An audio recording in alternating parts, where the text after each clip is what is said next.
Hello, everyone, and welcome to PSVG, the flagship show of the Play Some Video Games Podcast Network and a proud member of the Make Us Better community. We are live once again over at twitch.tv/PSVG. So if you're not watching live, you need to question about what you're doing with your life and start doing that on Friday nights and join us. But if you're listening on the audio podcast, we love it as well. It is I, your host, Kevin, and with me this week is the returning boss man, Donnie. How you holding up, man? Greetings, Koobalings. I'm here. That's about as much as I can say for now. But I'm here. The cough sums it up nicely. And also with us, we are graced by His Excellency, the Lord of the Empire, Nathan. Good evening, my fellow friends of the internet. I mean, hey guys, what's up? Oh, see, I think you're coming down with a little something too, like Donnie. Weird. I was gonna do something about Spider-Man when he tossed it my way. I was like, you know what? Actually, no. Here we go. We'll do Palpatine as Uncle Ben, playing the part of Uncle Ben.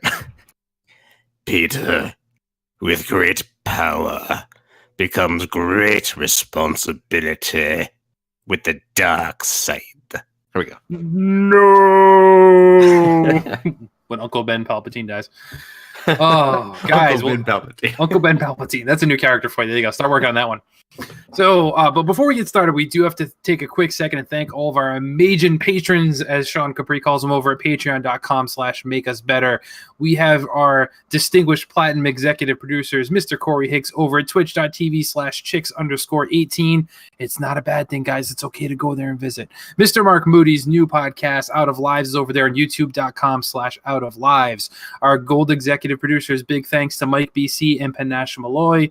And then our executive producers, Brendan Myers, Tony Hutchinson, Donnie Reese, Stephen Iafredi, Joey Splats, Carol Underwood, Dante Bellini Jr., Jared Gautier, Dude427, Kevin Austin, hey, that's me, Josh Barboni, Tammy Ryan, Robert Miller, Tim Ulf, Martini Jean, and David Ray. Thank you all so much, and all of our listeners for that matter. And if you want to help us reach our new goal, there's a new tier. $400, we can achieve the next level up PSVG, if you will, and we will do what some people have asked for, and that's split the PSVG podcast network feed so you can subscribe to the shows that you want to, and to help us promote individual shows to a bigger, wider audience. That's right, everybody. Nintendo Shack on its own feed, Board of Video Games on its own feed, PSVG OT with its own feed, and of course, PSVG with its own feed, all while keeping the master feed alive and well for our most hardcore, dedicated fans who managed somehow to find enough time to let us slip into their lives on an almost daily basis. Anyway, if you are so inclined to head on over to patreon.com/makeusbetter to learn more, and anything you could do to help support this pirate ship is much appreciated by us all. So, with that in mind, gentlemen, let's get down to business, shall we? Let's start. I'm going to take a quick time out here. I'm going to steal something because I noticed on the new, air quotes, new, If We Ran Nintendo, Mr. Bobby Paul's a Nintendo guru. I'm calling him out here. He blocked Sean Capri from doing What You Playing presented by Fluxtaposed. So I'm just going to go ahead and steal that. And from now on, we will have What You've Been Playing brought to you by Fluxtaposed. So, Donnie, what have you been playing? Ooh. Sad, I feel unprepared for the question we ask every time we come on the show. Yes, just gotta take a minute to think about it. Playing Tomb Raider, Shadow of the Tomb Raider. Played that today for about 4 hours, and I'm really digging it. It's really pretty, like super pretty, like uber pretty. Like might be one of the best looking games I've ever seen. Pretty, in all seriousness. The lighting on that thing on X in 4K is incredible. And some of the jungle scenes are breathtaking. Even my wife, who doesn't play video games, walked by at the TV earlier and was like, wow, what is this game? Because it looks like that. I mean, it's really good visually. And then, just the gameplay. It's just Tomb Raider. It's more Tomb Raiding. You raid some tombs. And the story, I felt, especially early on, just kind of forced it a bit. Which I was just like, you could have let me ease into it a bit instead of just hitting it off right here from the start. But we'll see how it ends. But I'm definitely enjoying it, shooting all the animals, finding all the caverns and taking out all the bad guys. Very Uncharted-y stuff. And playing Hyrule Warriors. Went back to that after. Hey. Yeah. All right. Yeah. Started because I kind of put that down when I got back on my Xeno kick and everything. So I went back to that and started playing that. And what else did I do? Oh, I did Halo 3. Finally put that to bed. So I got to the end of that campaign over there in the Master Chief Collection. And the Forza demo, which is amazing. Nathan, have you played that Forza demo more than once? Not more than once, but I played it for a very long time. So did I. Here's the thing that I found out, though, today when I tried to play it again. Every time you play it, it starts over. Ooh. It didn't save any of my progress. I started it 3 times because one time it crashed on me. Although I'm not sure if it's the game or Twitch. I think it's Twitch. One time I was streaming and like the whole thing just crashed.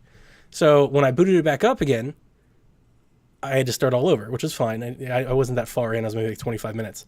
The second time I played for like 2.5 hours. You know, I had already unlocked like all of the exhibition races and everything. And then I tried to play it this morning.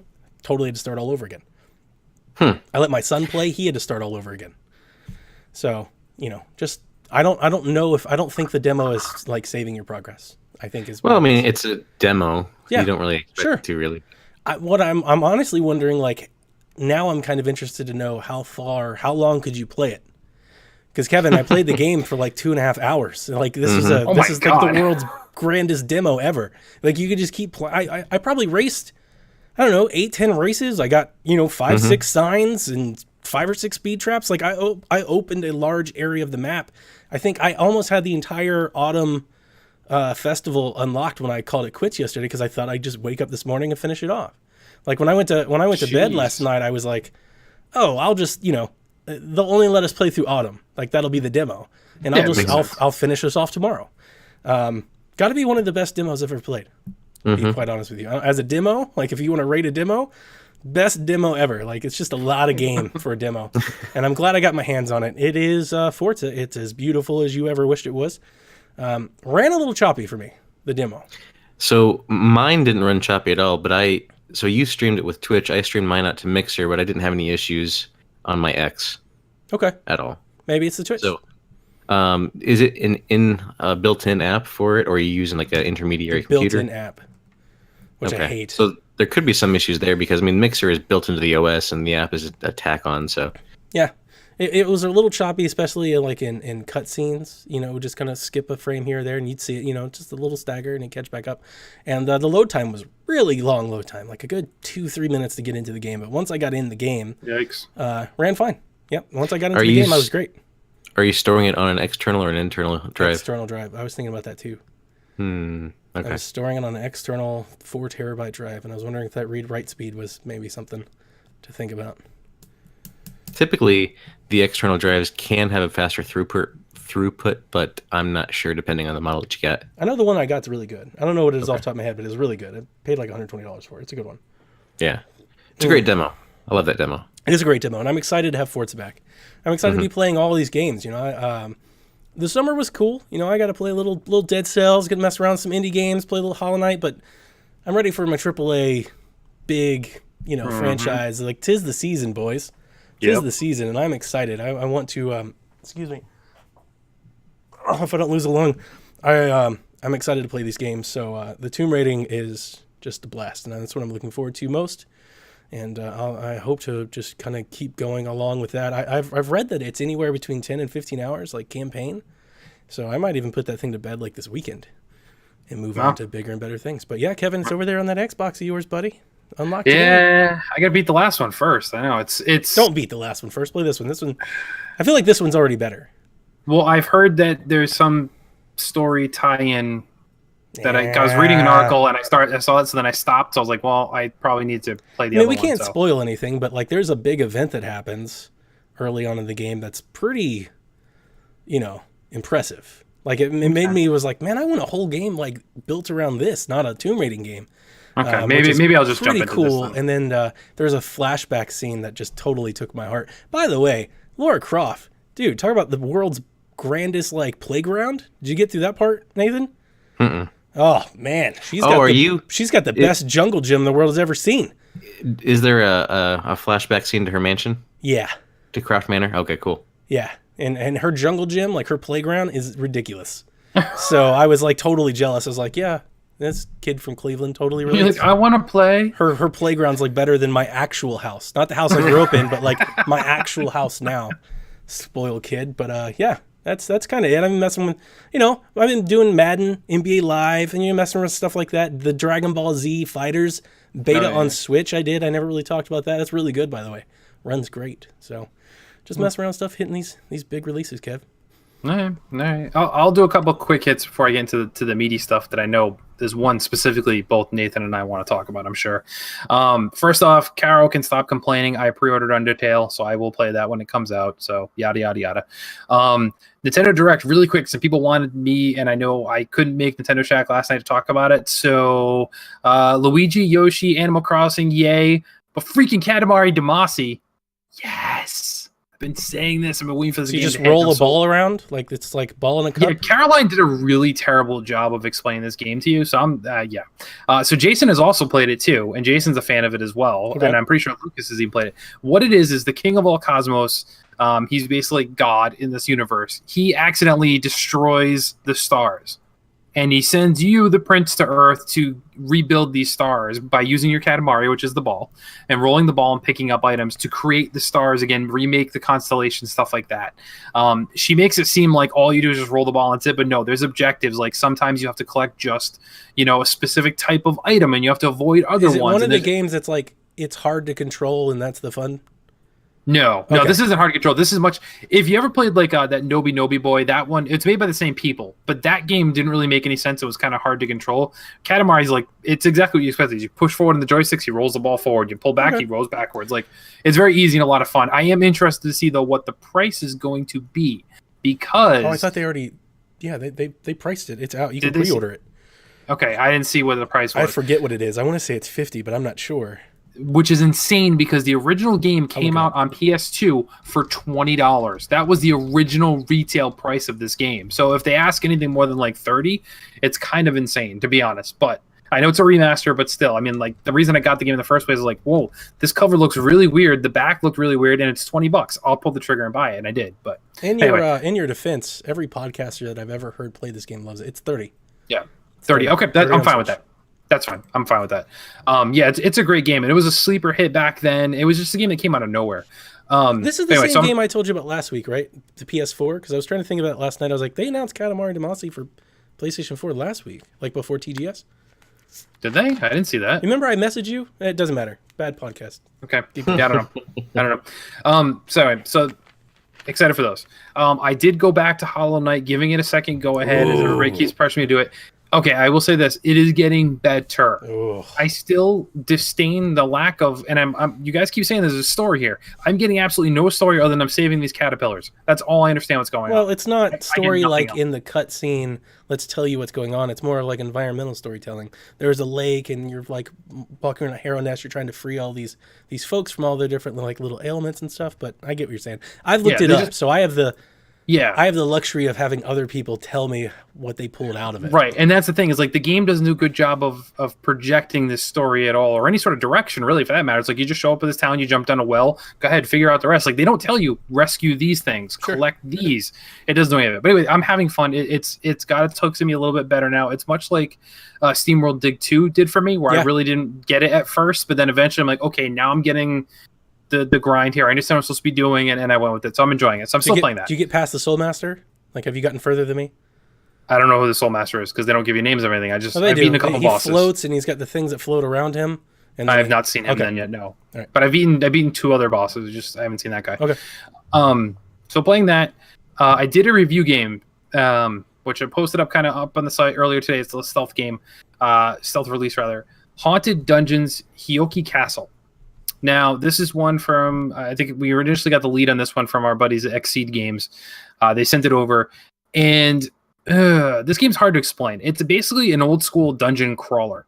So if you think back to the days of like Wolfenstein, Doom, the original Doom, and like how it moves in kind of those chunky, like I'm going to go forward 1 block, I'm going to go left 1 block. your movement is like that in this game. But your job is your 4 legendary warriors that are heading to this castle to defeat yokai, and not as in the yokai from the cutesy little Nintendo stuff. These are actual Japanese demons. And you're ridding this castle of all these demons that have flooded Japan. And you go floor by floor of this maze, finding your way from point A to point B, avoiding traps, getting treasures, and moving up to the next level. That's very similar to the silver case. Just to throw that is it really? Yeah, okay. The silver case has the exact same movement where like you move forward and you like it, everything's like on a grid, and you can like kind of turn, and you level up and you go. Yeah, it's okay. similar. So it's pretty similar there. So I will say, all right. So for a modern day game, if you're looking for something like, hey, I think I'm gonna pull a trigger and have this experience like I would, let's say, like a Hollow Knight or a Spider-Man or something like that. This is not that kind of game. This game I would recommend for anybody who is a fan of those types of games, as Donnie described, or dungeon crawlers on PC. Then this is actually pretty much a good fit. I played on PS4, but if you're into those types of games and you have a Switch, I would say this is probably a great portable game to get that feel that you would have on the PC, but playing it in your hands on the go instead would be pretty cool.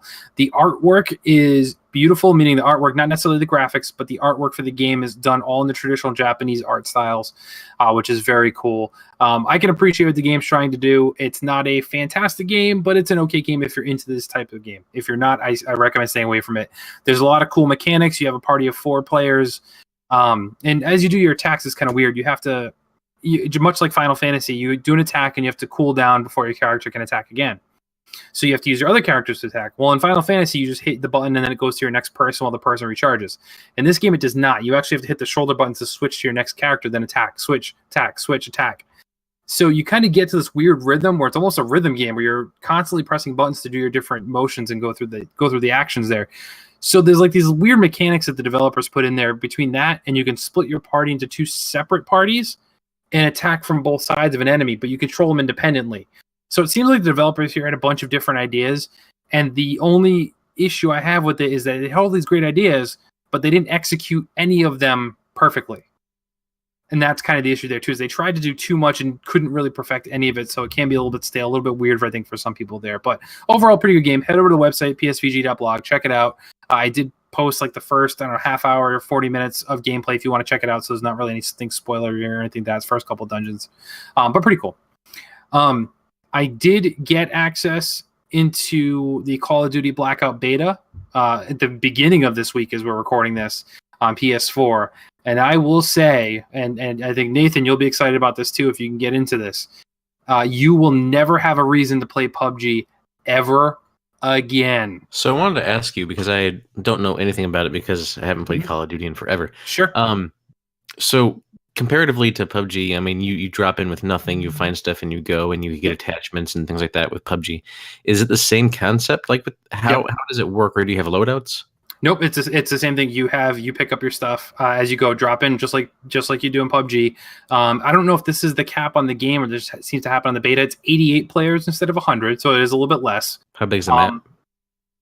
The one that they're playing right now isn't super big. I'd probably say it's probably about half the size of PUBG's map, but I don't think it's the final map from the way they're kind of projecting it. And is it squads and duos and singles, or how's it work? In this current beta, you can do solos or you can do squads of 4. So I think the full game will have duos. I think they're pretty sure they said it was going to be duos, singles, and squads, but in the beta, it's only these 2 options. You drop in your wingsuit instead of a parachute, but once you get close to the ground, it turns to a parachute. You drop in, you grab your guns. You're allowed to carry 2 larger, I think it's 2 guns total. I don't think you get the same thing like a pistol and 2 guns like you would in PUBG. You pick up 2 guns, you change it with the triangle button. As you come over attachments, if the attachment is compatible with a gun that you have, pushing the button to pick it up will actually equip it on that weapon right then and there. So no switching to the inventory and having to switch things over. If it's not something for a gun you have currently, you can pick it up and store it same way. You can get backpacks just like you can in PUBG. You have armor. Instead of being individually pieced out, it's one set of armor you wear, and that's it. And there are different levels, 1, 2, and 3, same way as PUBG. There are vehicles in there. The vehicles, I will say, luckily for me, I'm used to it now after playing Halo. They drive like the Warthog. So those same controls are pressing the 2 joysticks forward to go and moving the camera with one and the gas with the other. So there are vehicles there. Same, like everything pretty much plays the same way, except it's way faster. There is no lag.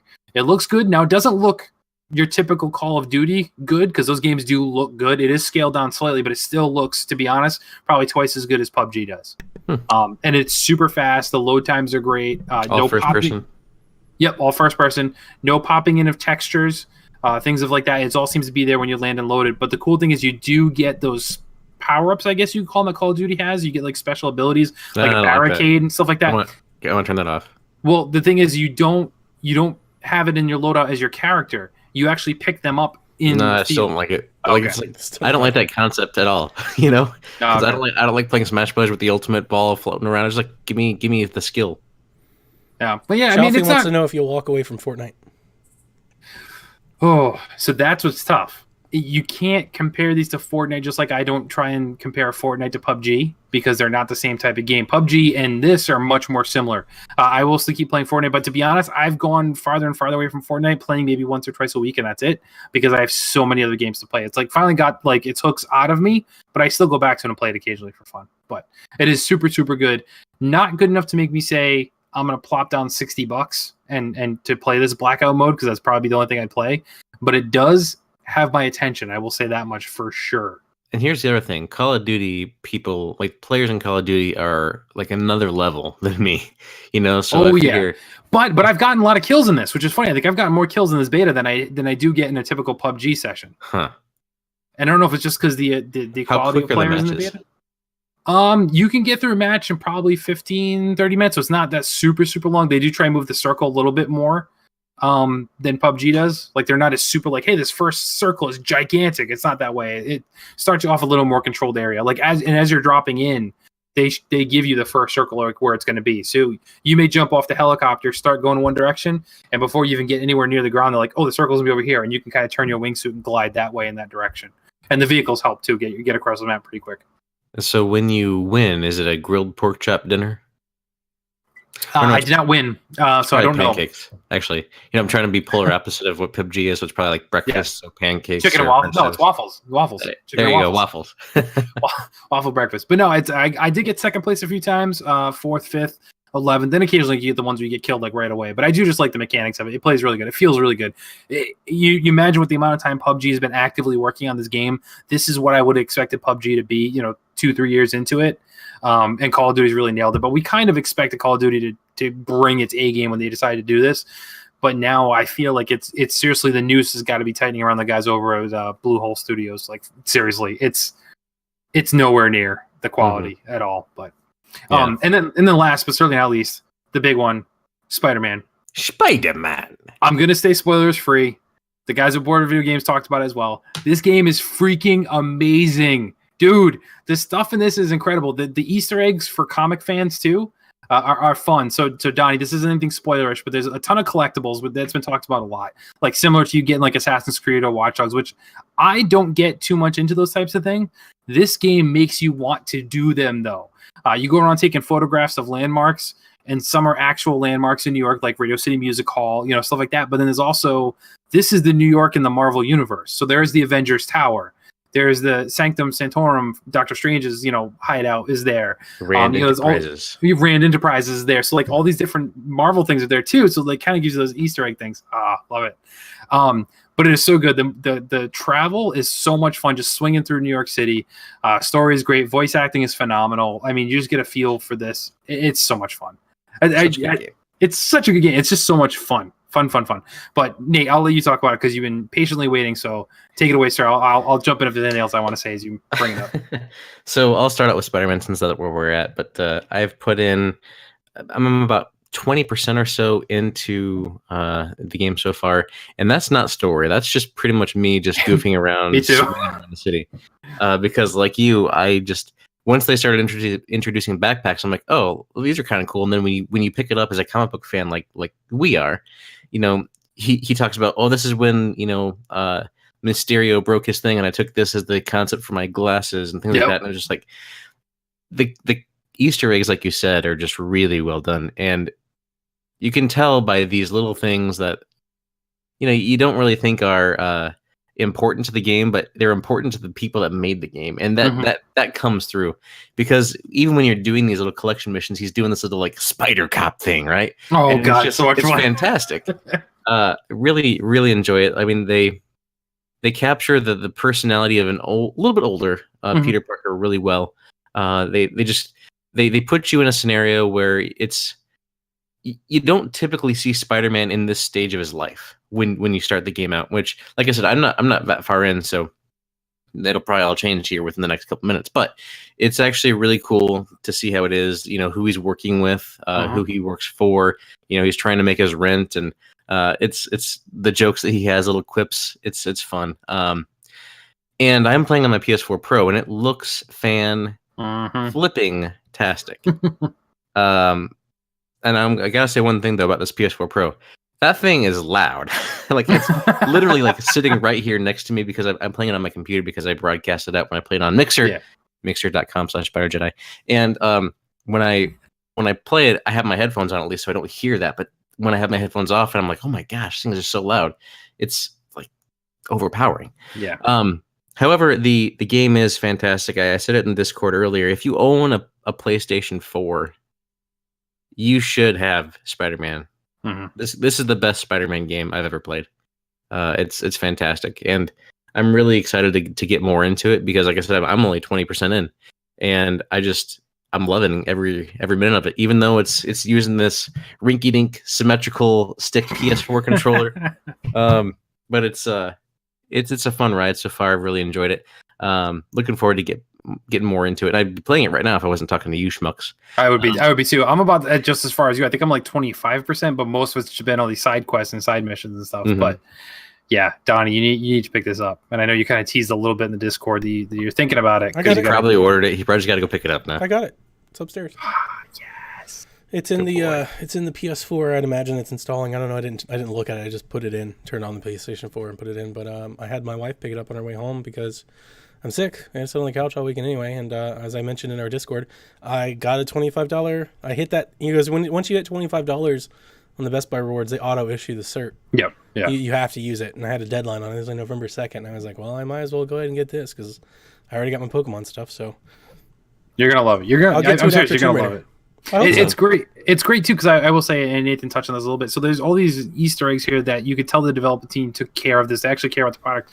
But the great thing is, so Donnie, somebody like you who are not into the comics, you're not going to feel lost in it though either. Like these little extra things that like, oh, you're going to read it and be like, oh, that's cool. But for like Nathan and I were like, oh, that's so cool. But it doesn't detract anything from the game. It's just these little extra things that mean a little bit more to certain people, but don't make you feel left out or lost in the story. I saw that they have a code in the box for some digital comic book subscription thing. Yeah. Is that worth checking out? Yeah. I mean, if you want to get some source material kind of understanding about Spider-Man, I don't know which issues they are, but Spider-Man comics are always worth checking out. They're good reads. Okay. Kind of adding to what Kevin said, there's lines of dialogue and things that, it won't, for us that have the background, it stands out and it's awesome. Like there was this line that he drops when he's up on top of the Avengers Tower and you jump off. He's like, man, but they're never here. They're probably in the West Coast. It's like, it's the West Coast Avengers. West Coast Avengers. Yep. So it's just really, really a good experience so far. But I'm, like I said, looking forward to getting more into it and playing more of it. Continuing on other games I've played, I also have Shadow of the Tomb Raider. And I've been playing that on my X as well. I'm not as far as Donnie. I think Donnie's probably farther than me. I've only played it a couple nights because I've been kind of bouncing back between Tomb Raider and Spider-Man. But man, that game is gorgeous. It is absolutely... It is probably one of the best looking games I've played. Nathan's speechless. I mean, you really... lying. It really is. The use of shadow, the use of all the detail and the characteristics and everything that they have on Lyra and everything that's in that game is just it. Each iteration of the Tomb Raider since the re-release has built on each other, and this is actually just a really good third installment so far. The plot, like you said, the story, they kind of just I don't know if throw you into it. Yeah, it is what it is. Not like in a good way either. They really like. Here's the drama, and you're like, you could have built to the drama. They just serve it to you. They just give it to you. Right. It's like, here's the drama. Yeah, I think they're kind of thinking, well, this is the third time around. People just want to hop in. I think so too. Yeah. Yeah. But I really am enjoying that as well. The The stories, I gotta get behind a little bit more, but everything else seems to be really great on that. The controls are also really good. Thinking about other stuff I've been playing too, I did play that Forza Horizon 4 demo, as Donnie mentioned, and we talked about that a little bit. I've seen a lot of Luke Lore and Sean Capri's driving around. It's been a lot of fun trying to catch their things. It's like the Xbox Drive. Wow, they're listening to the podcast as it comes out. It'd be great, like if you could hear other people's music as they go by or whatever they're listening to. Another thing in Spider-Man, by the way, like J. Jonah Jameson has a podcast that just comes up. Yep. Oh, it's like, so good. It's so good. Anyway, so I also have been playing a little bit, not recently because these other games came out. GTA Online, still getting that. I don't know why. It's there.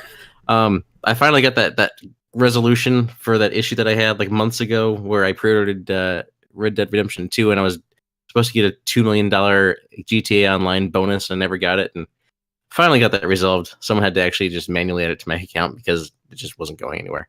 You should have had him add a 0 to the end of it or something. Like, hey, for my time spent, can you just... Well, they did actually give me another 100,000, so I mean, I was like, yeah, okay. Okay. But I think I'm at a good stopping point there. Technically, kind of, it never really has a stopping point, but these other games are just drawing my attention now. But also of note, I think it's kind of fun, pretty interesting. I spent last week in Disney World. Yeah, you did. A lot of fun out there.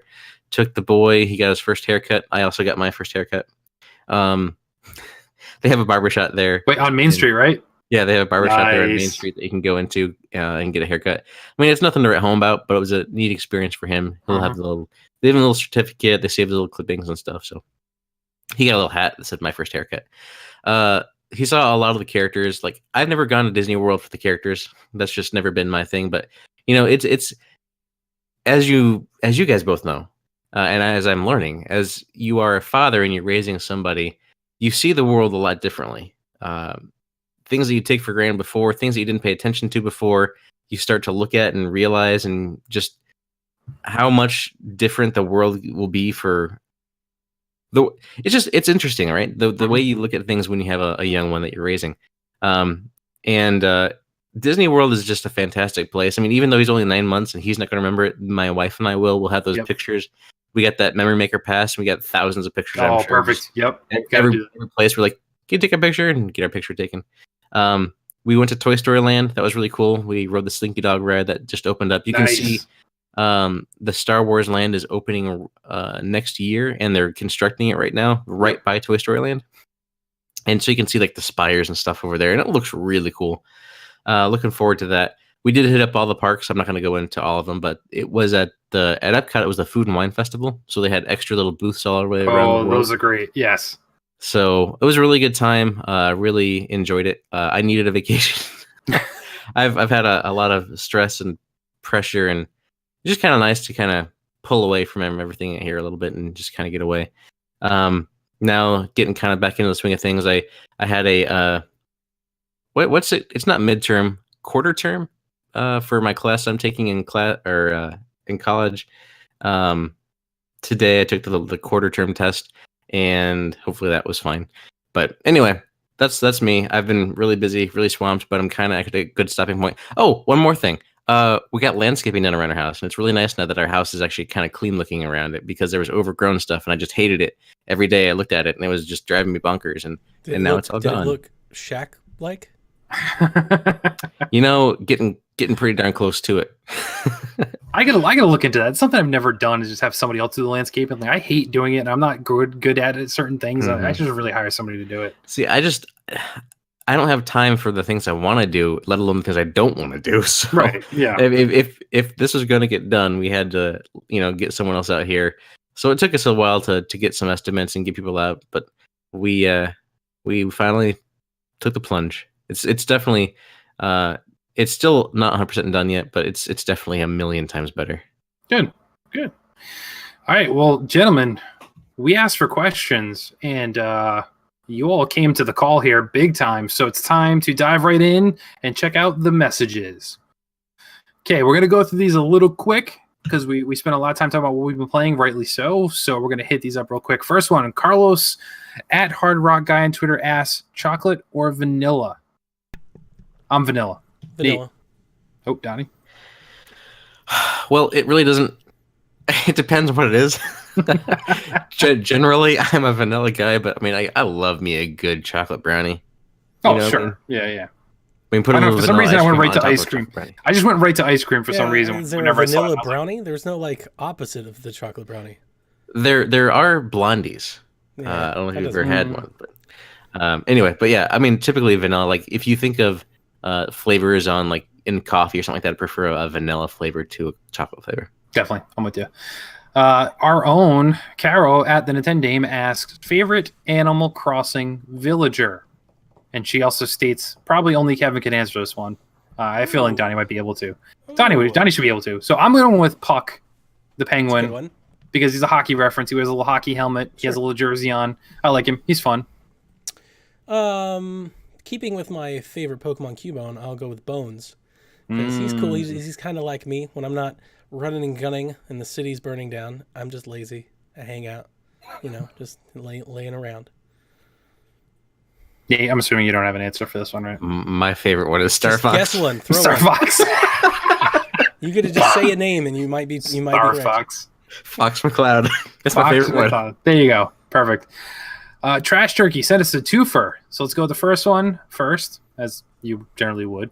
So at Trash Turkey on Twitter, what are your top 3 games to get on Black Friday? Obviously, the deep discount. I will say, I'll go first to give you guys some time to think about this. Donnie and I have kind of almost taken care of a majority of our gaming purchases already. So the only one I could even think of, Donnie, is Assassin's Creed Odyssey. That's literally the only one I can think of.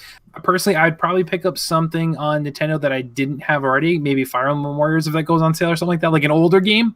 But there's nothing coming out this season that I think we already aren't getting, or I won't get. I know for my birthday, which will take place before Black Friday. So I think that's the only one on my list right now to keep an eye on.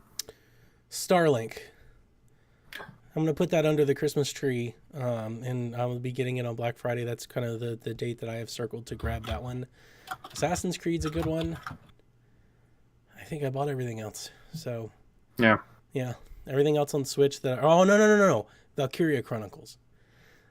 I passed on Valkyria Chronicles to get Xenoblade, and I've got Mega Man, and that'll get me into Mario Party, which will get me to Pokemon. So Valkyria Chronicles is kind of getting the short end of the stick here. I really want to play it, but it's a longer game, and I just feel like with those Sega games, like that's a good one to wait on. I'll probably get that for like $25.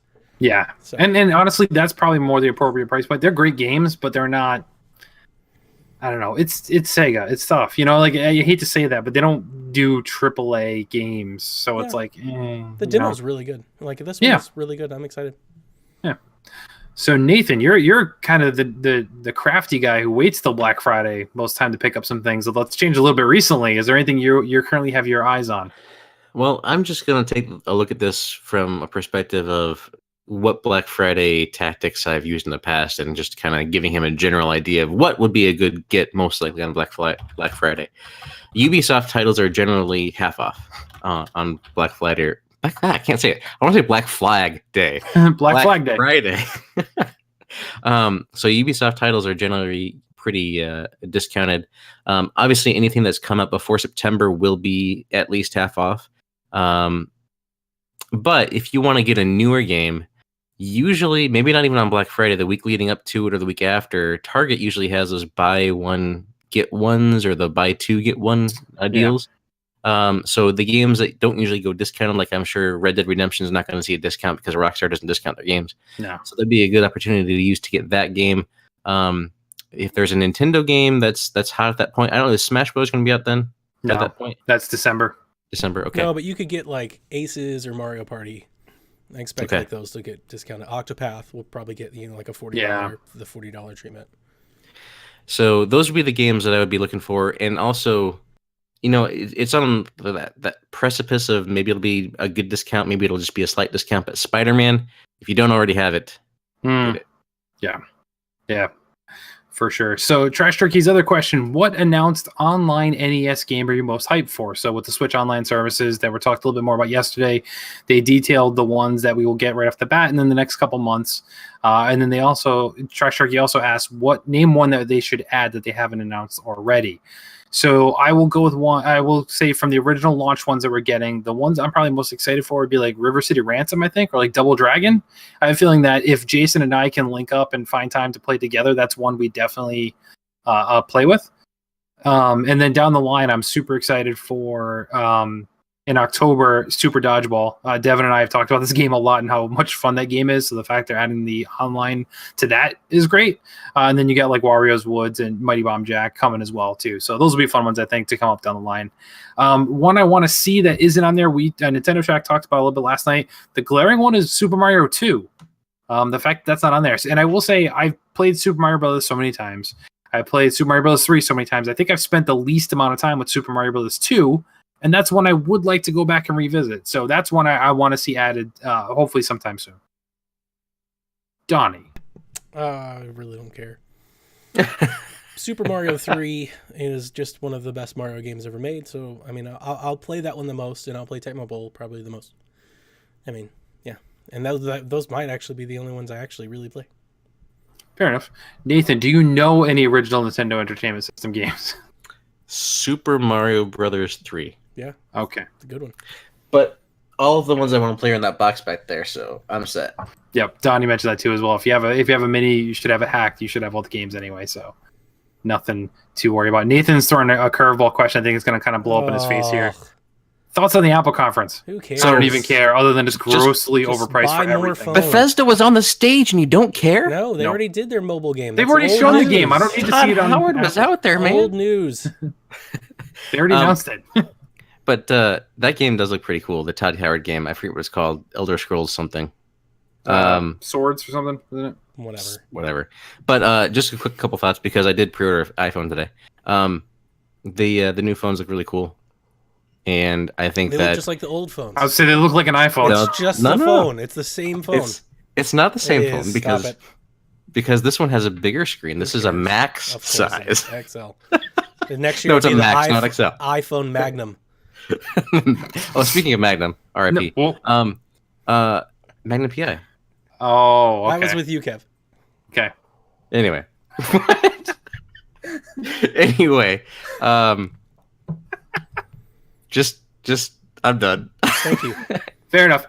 So Eric Green asks at the Art of Bacon on Twitter, Nintendo Switch Online is still the redheaded stepchild. I take offense to that, Eric. Still is not blown away by the service by any means. What say you? Listen, there's been a lot of bashing for it. Listen, I get it. Some people are like, why are we paying for it? Blah, blah, blah. It sucks. Nintendo said right off the start, though, that it wasn't going to be free forever, and nobody else has it for free. I get it. The cloud save thing, Donnie, I'm going to throw it to you in a little bit to talk about that. Overall, though, people, you're getting, worst case scenario, you're getting these NES games for free that have some online capability you might have fun with, and it's super cheap. If you have anybody else you know with the Switch, just do the family plan, and you're paying like $10 or less a year. Like, get over that hump in the first place. Is it perfect? No. It's Nintendo's first crack at something like this. So I'm not making excuses for them, but I think people are just kind of overblowing how it's not the end of the world. I'm not blown away. I'm not impressed, but it's not the end of the world for me. It sucks. Donnie. It sucks. I mean, you're right. The best thing about it is that it's cheap. It's cheap enough that you don't care. Mm-hmm. It's like $1.60 a month. It's super cheap. What is like Xbox Live Gold? Is it like a $12 a month? $10 a month? Something like that? $6 a year. Yeah, so it's like 10% of that. So, I mean, I get it that it's cheap. It's even cheaper if you have a family plan like we do. So, I'm not worried about it. Like, we're going to get it anyway because we want to play online. I get that. Yeah. However, this is the first time that they've ever charged for online access. So, they're catching up to it. And I just feel like, I think it sucks because they missed an opportunity to grab a little good PR. They're launching this program and it's just all bad. You know, like none of it's really good. Like the online isn't good. Like they haven't mentioned that online is going to be drastically improved, right? They haven't told us it's better. And the voice chat still sucks. And you get NES games but nothing else. And we don't get anything else for the rest of this year. Like even if they said and SNES games are coming in the spring, that would have been a little something. They didn't even do that. No carrot on the stick. Yeah. And then they said the special promotions. They didn't even list what they were. Like it just sucks. Like this is how you don't roll out a new service. You don't do it like this. And here's the other thing. This is after they sent an email to everybody, like warning them from switching their NIDs. Yeah. Like they were like, "Don't do that. You'll mess it up." Oh, by the way, but we're not going to tell you why. It's just dumb. Yeah. It's just dumb. That's fair enough. And then we have this whole controversy with the online cloud saves, which they talked about. I don't want to say a lot, but they put a lot of time into that. But then they didn't mention the fact that, hey, some of the biggest games aren't even going to have that, like Splatoon and Pokemon, which was kind of weird. But honestly, in the grand scheme of things, at least for me, I don't care. Like there's most of these games, if I were to lose something, would it suck? Sure, but I would just go back and play it again. But games like, let's say, like Breath of the Wild, it might be a good thing if I lost my save file. I might be more tempted to go back and play it again. But right now, I'm like, well, I beat it. I don't want to do it. So I get it, but it's not like you have something that's never achievable or never able to do it again by losing a cloud save in my mind. But I get it. I get why people are bummed about it. But for me, it's a non-issue. It doesn't affect me. So with cloud saves specifically, a lot of people started, after they updated their website, people started data mining the store. NBA, FIFA, Dead Cells, Dark Souls, Splatoon 2, and Let's Go Pikachu and Eevee will not support cloud saves. And Nintendo spoke as to why, and they said, there are items, there's progress, there's rankings, things that aren't stored online, and if we let you do cloud saves, then you could manipulate the data, right? You could trade 100 Pokemon and then revert back to a save. Mm-hmm. Here's my thing. I'm with you. I've never used cloud saves. This is the thing that I've been talking about for 2 years now. I've never used cloud saves on PlayStation, on Xbox. I don't care. So this is really... You have to. You lied. I'm sorry? You used it on Xbox. When?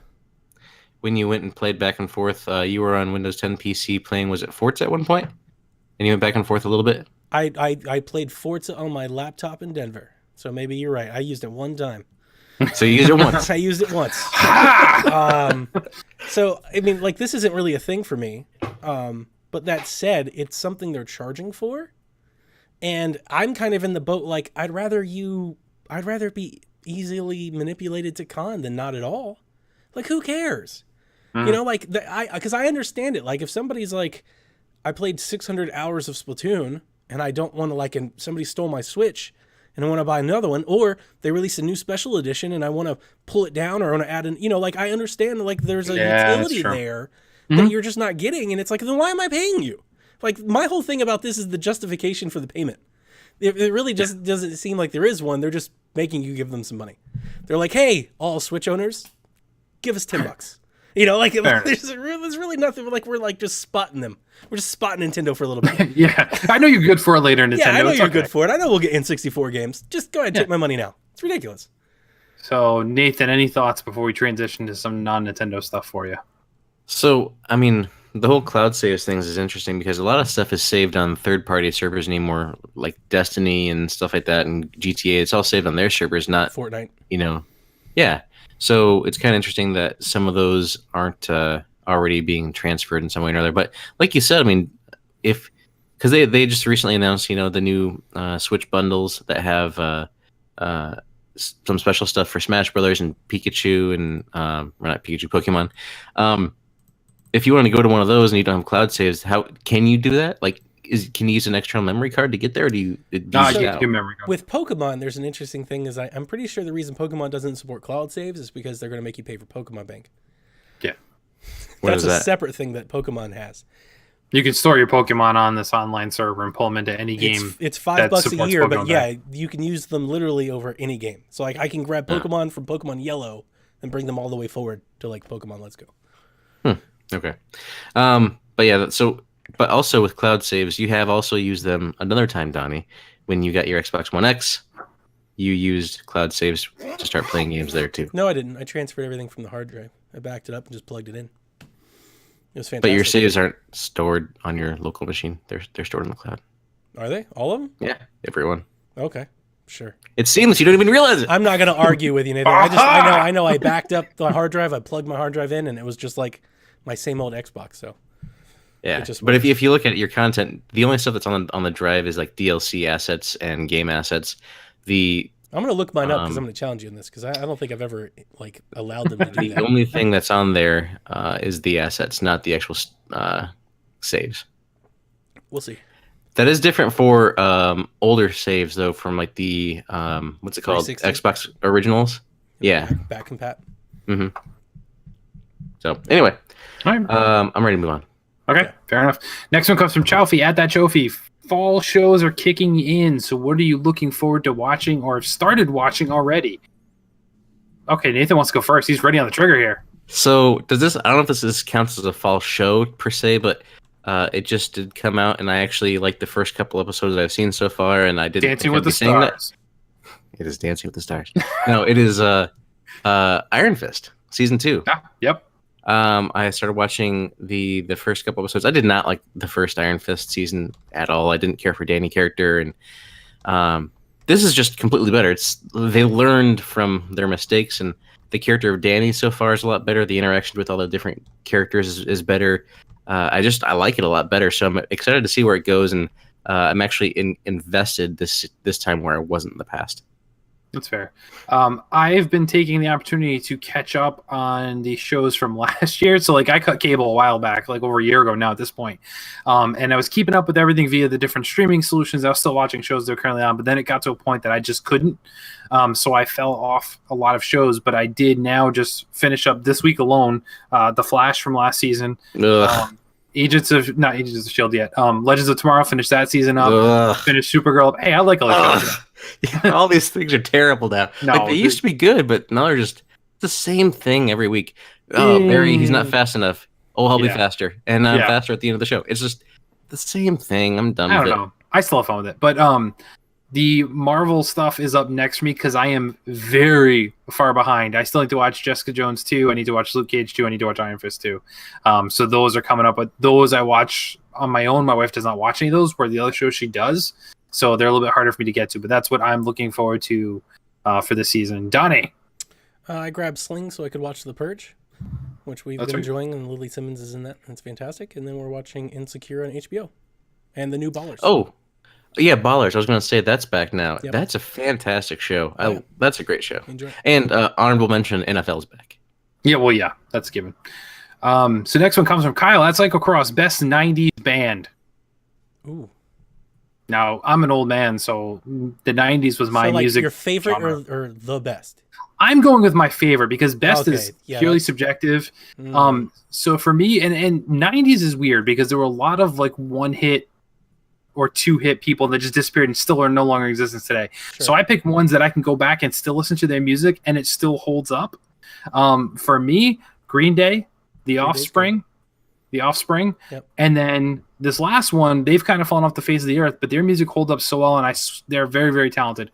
Garbage for me. Yep. Yeah, because they got that funk behind the music there too. She's got a wonderful voice, Shirley Manson. So big fans of those ones. So those are my favorite bands of the 90s, and that's kind of how I'm going with it. But then the most legendary came at the very, very end for me, and that's Linkin Park. Hybrid Theory is still one of the best albums of all time, period. Was that 90s? That came out in 1999. Hybrid Theory was 99? Yeah, yep. I was thinking like the aughts. I was thinking like 2001, but sure. Nope. Yeah. I still wouldn't count them as a 90s band, but I get what you're saying. That's what I'm saying. Just that album alone, though, for me. Many of my friends, at least in the rock genre, have had this argument because, like, if you're saying the best and you have like commercial success, then like Green Day, but even like Nickelback comes into play. You know, like right. Yeah. So the Red Hot Chili Peppers, commercial, amazing success, one of my favorites. Lasted throughout the entire decade, kind of reinvented themselves 3 different times during the decade. The Dave Navarro stuff and all that. So, yeah, they're probably my favorite. All right. Nathan?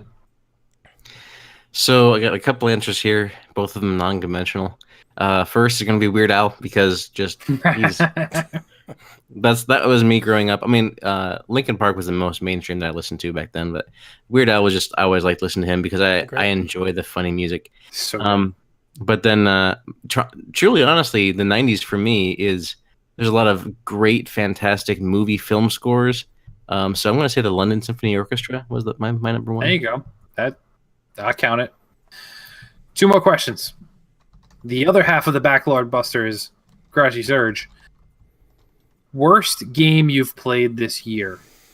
So I'm not going with the game that came out this year because honestly, I don't think I've really played anything that horrible that's come out this year. But a game I have played for the first time this year, and I have deemed it the worst, and I'm going to get eye rolls from Nathan, Sunset Overdrive. Oh, no. That's ridiculous. Donnie likes it better than me. Okay. I didn't like Sunset that much. Trash. Not even close. Trash? To borrow the words of Nintendo Guru. To borrow the words from Nintendo Guru, hot trash in the summer. Quit borrowing words from him anyway. Like just that's first fair and enough. Foremost, there's a lot more games, way more games that are garbage besides that. That I've played this year, that is the worst one. All right. Anybody else? There's a game that I played. I can't remember the name of it because it was so bad. But You blocked it with, from your memory. with Game Pass, you get access to a lot of games that you just typically wouldn't pay. So you just try it and do it. But there was a recent one that someone said it was like FTL, and I really enjoyed FTL on my PC. And so you're in this bomber. I don't remember what it's called. It's a bomber or something.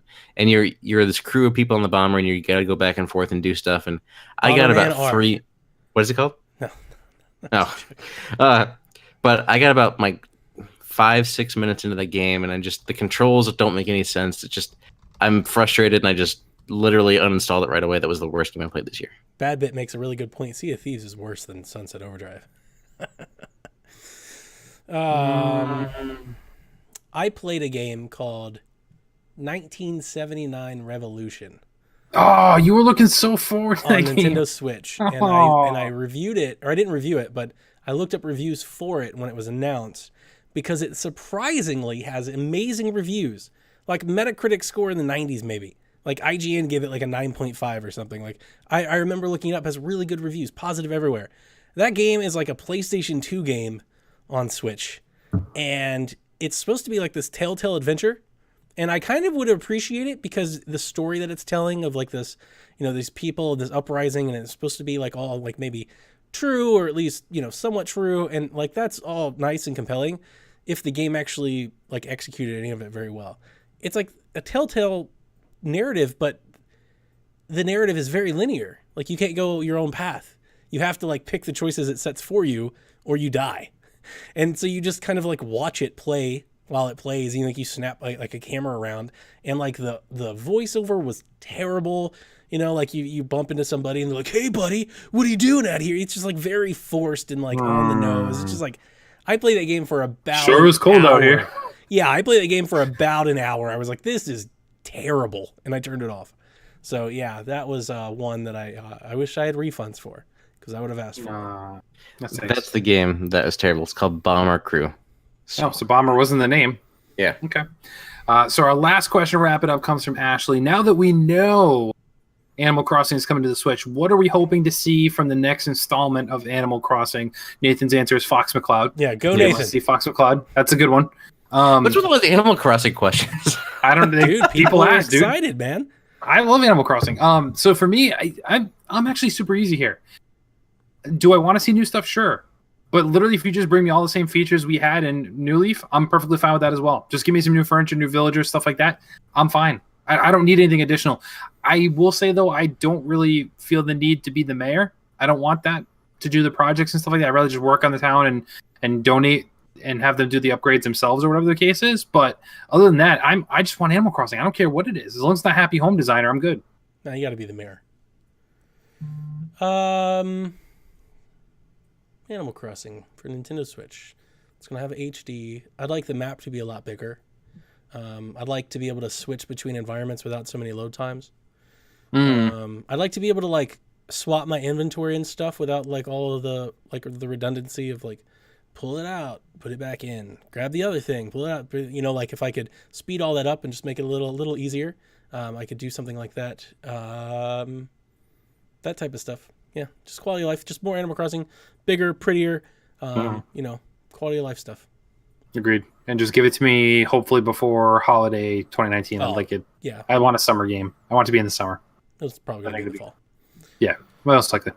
So that wraps up the mailbag. Thank you, everyone, so much for your abundancy of questions here. You can always tweet us at PSVG with your questions, and we'll bring them up on the next show. Or better yet, join our Discord over on the Make Us Better on psvg.blog. Click on the link and join us. So we're running long, but we cannot leave without diving into the news of the week. First one, and I haven't seen a ton of people report this. Bethesda confirms they're working on Wolfenstein 3. Yeah. So they took a break to do Youngblood, which is coming out. There we know, following BJ's kids. But they said absolutely, it's in the works already. And in further development, Sony's working on The Last of Us, and Nintendo's working on Mario games. Bethesda's working on Wolfenstein. Of course they are. Guess what, guys? Ubisoft's working on Watch Dogs. It's going to happen. Confirmed? Confirmed. Shocking news. Half-Life 3. Shocking news.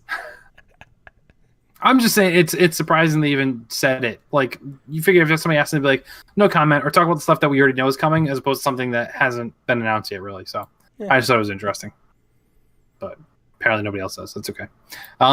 This one I was a fan of. So trailing off the Witcher announcement for Netflix, Alan Wake is the next one getting a TV show treatment. That's a good one. Yeah. And from the writers that do behind Cloak and Dagger and Legion, which are both really good shows as it is, Peter Calloway, the writer there, will helm the adaptation of the Xbox 360 Alan Wake series. So I'm really excited to see that. Your thoughts, guys, on that one? Yeah. Awesome. I'm on board. Can't wait. Is this a Netflix show? Don't think they've said where it's going to be yet. They just said it's being a TV show. I hope it's Netflix. That would make the most sense to me to be able to put it out there for that kind of content. But Alan Wake was a really good storytelling kind of genre. Really kind of one of those. It could be a cerebral type show, so I could see it kind of be in the vein of like True Detective type stuff on HBO, kind of that kind of realm. So that'd be really neat to see if they pull it off well. Yeah, it doesn't say, but I imagine it's most likely got to be a streaming, whether it's Netflix or Hulu or Amazon Prime. It's got to be on one of those, so that's coming there too. Ubisoft really wants us to play Assassin's Creed for a long time. They announced that the season pass for Assassin's Creed Odyssey will include, among other things, a remastered version of Assassin's Creed 3. Why 3, do you think? Is it because the other ones are already remastered in that little collection? I think so. The next one. I think so. It seems to make sense that would be Black the Flag next isn't one. in that collection. Well, Black Flag came out on those consoles, though. It was a dual platform release. Oh yeah, that's true. Yeah, so it doesn't need to be remastered. There's going to be an Atlantis DLC, continuing along with the fantasy vibe that Odyssey is going for, a remaster of Assassin's Creed 3 Liberation. It will also be available standalone on PC, PS4, Xbox in March. But yeah, they're planning that they want people to play for a long time. There'll be episodic releases. New episodes released every 6 weeks for Assassin's Creed Odyssey to follow up the launch of the game there too. So they're planning a long roadmap for this one, which is pretty promising. I mean, I still haven't gotten to Origins yet, which I need to. I know I need to. I have it. It's downloaded on my Xbox. It's a lot of games. That was my game of the year last year. Right. I know, and I do need to play it, and everyone says it's great, so I'm all for it. But I need to get to it, so I know Odyssey's gonna be great, just simply based on what people have said about Origins. I don't have any doubts this is gonna be a fantastic game that I will have to get to eventually. But are you gonna skip Odyssey and go to Origins? Or sorry, I don't skip Origins and go to Odyssey. No, I'm gonna play Origins first because I already have it. And Odyssey, like I said, that'll be a Black Friday pickup if Donnie and I even decide to. Because I mean, we have so much to play this holiday season. Games already banked. Yeah, on Xbox. so it's like you got Red Dead coming your way too, don't you? Yeah. Yep. Red Dead, Resident Evil, Darksiders, Captain Spear. We've done it all. Like it's all there. It's Spyro. We got Fallout, Spyro, Like, Anthem is already purchased. Battlefield's already purchased. Yeah, we got. Yeah, and that's all just on Xbox, not counting. So they're doing the Far Cry thing. I hope the remaster for Assassin's Creed 3 is better than the remaster for Far Cry 3. One thing I forgot to ask about that I did play last week, so that's why I forgot about it. Have you played the zombie stuff in Far Cry? Yes. Yeah. So I only played the first 2 chapters. Didn't really like it. It's just fun, kind of boring. but it's not. It's kind of fun, but it's just kind of I'm It's like an arcade shooter almost, you just as shoot a opposed bunch to. of stuff. Yeah. Okay. Yeah. I was like, It's fine. Yeah. I'm with you there. So yeah, it's good to see Ubisoft just doing a lot of right now with these collections they're doing, just trying to get people to play these games for as long as possible. I mean, the amount of time I sunk into Far Cry 5, even with all the DLC, I'm all for it. I'm interested to hear what Nathan thinks. I think Odyssey, for whatever reason, I'm just like really impressed with Odyssey more so than I think Origins. You talking about what you're seeing? Yeah, like what I'm seeing, like all the it's just very, it's like the movie Troy. Like I just want to see that Mediterranean, sea combat thing, like landfall. I want to do all that. That looks awesome. So it's really interesting because there's people that are really into it because of the whole Greek setting, the Greek locale. But me, I really was more into Origins because of the Egypt. Like ancient Egypt has always fascinated me, and just the pyramids and everything like that, and just the whole their culture just always fascinates me. With ancient Greece, just it's not as alluring to me. It's just I know a lot of the stories. I've read the Iliad and the Odyssey, and I've I'm into all that kind of stuff, and I've read a lot of the works, but I don't know. I'm not feeling this one like I was feeling Odyssey, or Origins. Origins just blew me away. Like everything from that trailer where it had that song in the background, where it's like the guy doing the spoken song, and just had me hook, line, and sinker right away. And I mean, I'm sure Odyssey is going to be a great game as well. Just I personally love Egypt and that setting, and I'm just not as into Odyssey, but I'm sure by the time I start playing it, I'll be like, oh yeah, this is so great. Seeing references to Zeus and all other stuff, and all those different Olympian gods. Yeah, it's true. I get what you're saying there too, and the kind of the comparison I've seen like right off the bat was this is Ubisoft's take almost on God of War, because now we're introducing a little bit, and Origins is the mythological creatures, the Spartans, the whole nine. So it's almost like that, which isn't necessarily a bad thing, but for those of us that experienced God of War this year, in the back of my head, I'm going to be comparing it to that, even though they're not the same type of game whatsoever. In the back of my head, I'm going to be like, well, God of War did this better, or this did that better. It's like they're not even the same games. I shouldn't be comparing them, but that's the only downside I see from it personally. But all right, last story I want to talk about here, and this one isn't as much news as about more philosophical thing that may or may not affect us. We're not obviously at this level, but this is still something to think about. Don't know if you guys saw the story or not. We did post in the Discord a little bit. One of the few streamers I watch on the regular is Dr. Disrespect.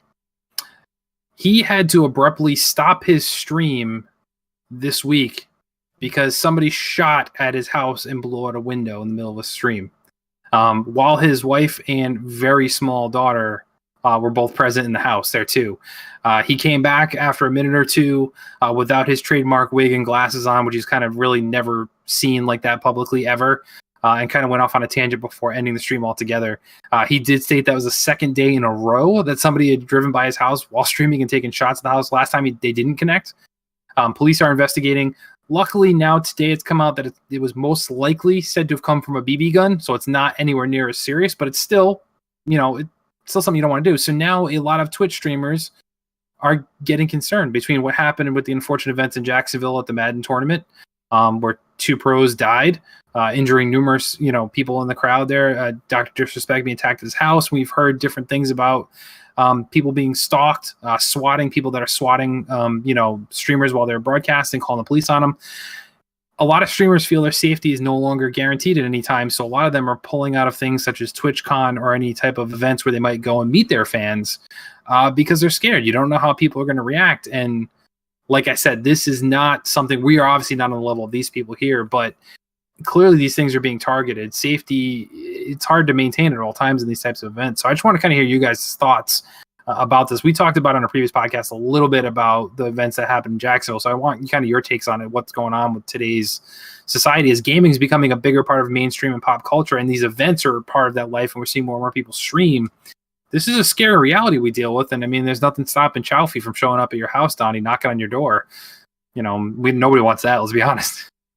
I don't know. He might bring like tacos or churros or something. That's true. Yeah. Apparently, according to Dev, man, Chalf's where it's at when it comes to dinner time, man. So I'd be all about it. Man, I don't know really what to say, to be honest with you. I mean, like, obviously it's bad. People shouldn't do it.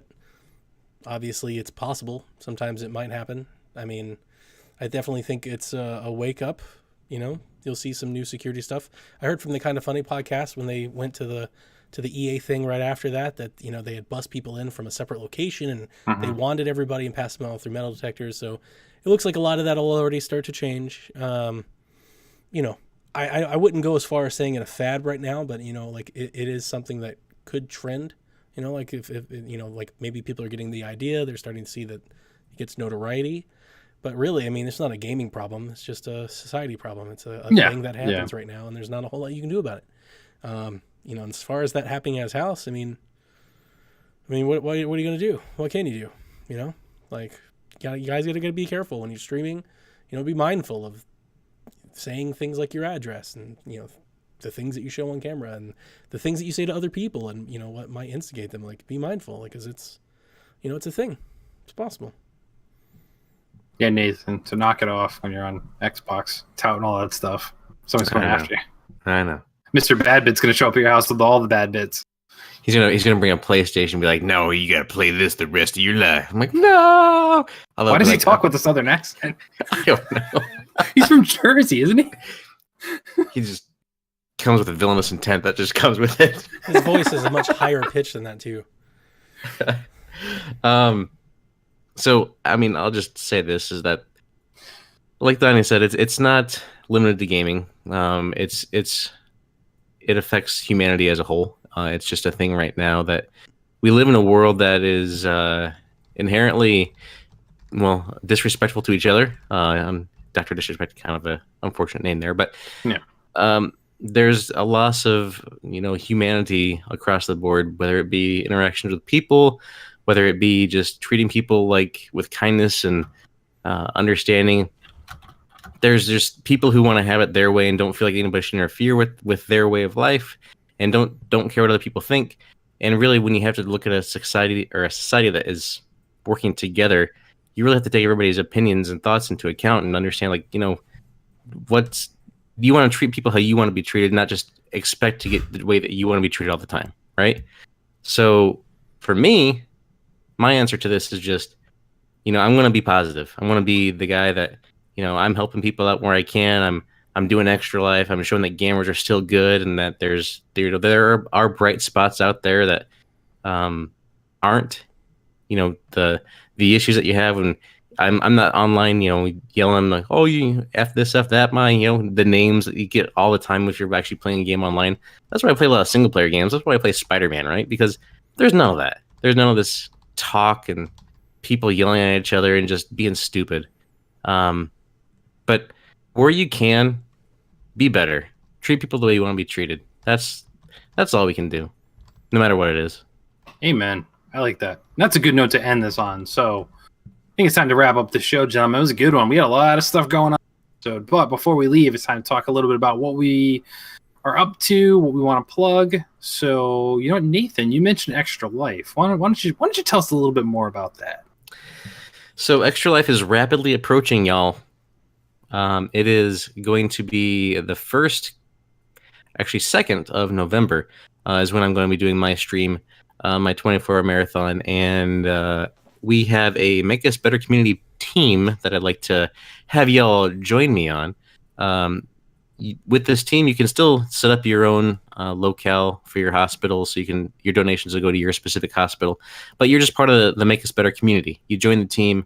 We all kind of can encourage each other on the game day, on leading up to it, and just kind of helping each other around the way.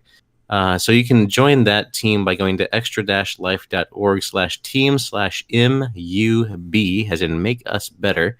And you can also find my page, extra-life.org/in, as in Nathan, T as in Thomas. So you can go find my personal page there, and as well as the team pages there. If you have any questions about Extra Life, you don't know really about what it is, you don't know the requirements, you're not sure, please hit me up on Twitter. I'm happy to talk Extra Life, so you can understand what it all is, what it's all about, and what it really means. I mean, you can be a donor, obviously very easy to donate and help the cause, but you can also be someone who gets the word out, spreads the word of the different teams and pages, and just hop in on the streams when you see people doing Extra Life streams and just give them encouragement. Because I can talk to you as a 24-hour marathon goes on. You really need people at all times of the day to come in there and just kind of keep you company and keep you going, because it's one of those things where it's like, after a while, like you hit that 3 a.m. mark after you've been playing since 8 a.m. the day before. And it's just like, I just, no. I know. So there's a lot you can do to support Extra Life. If you have questions, if you want to get involved, please hit me up on Twitter. And you can do that, twitter.com/voicedbynathan. That's my tag, voiced by Nathan. Voiced by Nathan. Yes, that too. That too. You can also hit me up on the Xbox Drive. Bow. Donnie, what do you want to plug? What are you up to? Nothing, man. You folks can find me on Twitter playing Nintendo, and we do Shack every Thursday night, and we do State of the Empire monthly, me and Nathan, and make sure you come join that. And this month is all about Forza month. Forza! I kind of came in Forzathon. Yeah, Forzathon. and maybe we'll have some guests drive on over. Ball. Wow. Sounds like a great cross promotion right there, opportunity. But anyway, yeah, hit up the website psvg.blog to find all the things related to PSVG, including that Discord. Join us over in the Make Us Better Discord. It makes your workday go by so much better. We make your life better by making us better, more better, make us better. Patreon.com/make us better if you'd like to donate some money to the cause. Like we said, trying to hit that $400 goal so that we can split the feeds like Thanos and the Infinity Gauntlet. We need all the gems all in one place, so we can get that out to you there, folks. I don't really have anything else to plug. You can follow me on Twitter at PSVGKevin. Follow the website, the podcast network at PSVG. I think that's it, gentlemen. So more important than anything else really in life, anything except Spider-Man. Play Spider-Man. You need to play Spider-Man. We ask, as always, that you never stop gaming.